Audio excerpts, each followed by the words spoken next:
the French numbers. For me, it's one of the most complicated topic for a beginner. And that's why I'm going to split this lesson in 3 videos. So this video is the first video of a set of 3 videos.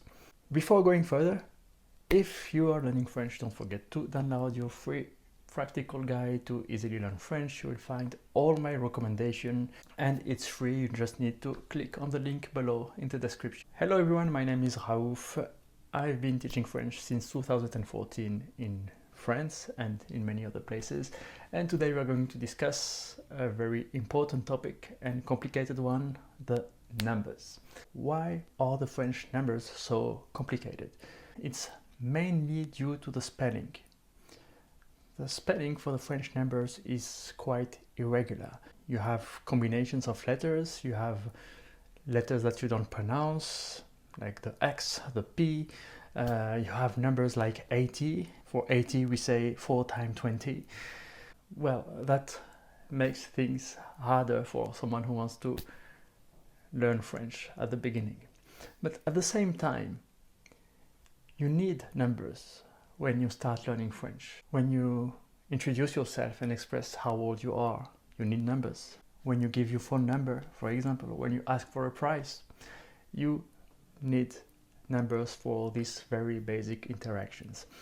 So, since the spelling is what usually disturbs my students, we're going to focus on the way we pronounce numbers. So, don't focus on the spelling today.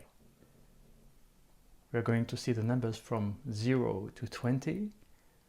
I will pronounce them, I will write them, I will use a phonetic alphabet. It's not the official one. I try to make an easy alphabet so you can read it easily, and don't look at the actual spelling.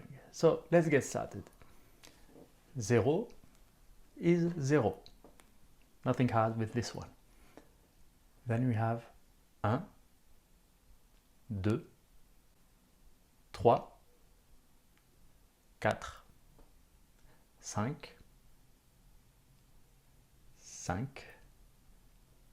6, 7, 8, 9, 10, 11, 12, 13, 14, 15, 16, 17, 18, 19, 20. That's all for today. The next week we're going to see the numbers from 20 to 69 with their pronunciation, of course. If you like this video, don't hesitate to like, share and subscribe. See you next week, à la semaine prochaine for the next lessons, and bonne journée. Have a nice day.